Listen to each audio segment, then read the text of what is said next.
Di Taiwan, saat kamu sakit dan pergi ke dokter, biaya yang harus kamu bayar bisa sangat berbeda. Kadang sangat murah, tapi kadang juga bisa sampai ribuan dolar NT.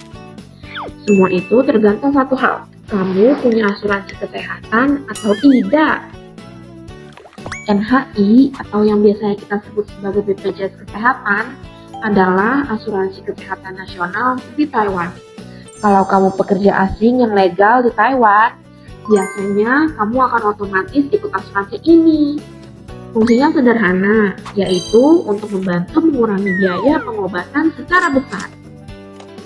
Kalau kamu punya asuransi kesehatan, biasanya biaya berobat sangat terjangkau. Periksa ke dokter umum sekitar 150-300 NT aja.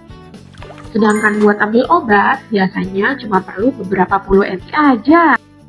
Bahkan kontrol rutin pun biayanya tetap rendah loh. Artinya bisa dibilang kamu nggak perlu terlalu khawatir kalau tiba-tiba sakit, karena sebagian besar biaya ditanggung oleh sistem asuransi. Tapi kalau nggak punya asuransi, kondisinya bisa berbeda jauh.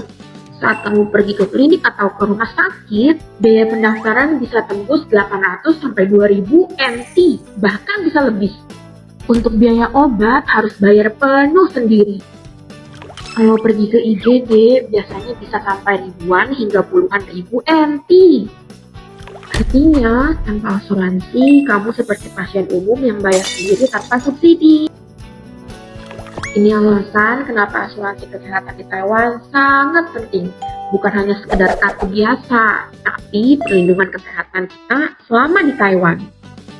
Banyak orang baru sadar pentingnya asuransi setelah mereka sakit. Tapi kalau dari awal sudah punya asuransi, kamu bisa lebih tenang bekerja di Taiwan. Jadi, saat kita bekerja di Taiwan, pemerintah juga memberikan perlindungan kesehatan untuk para pekerja asing.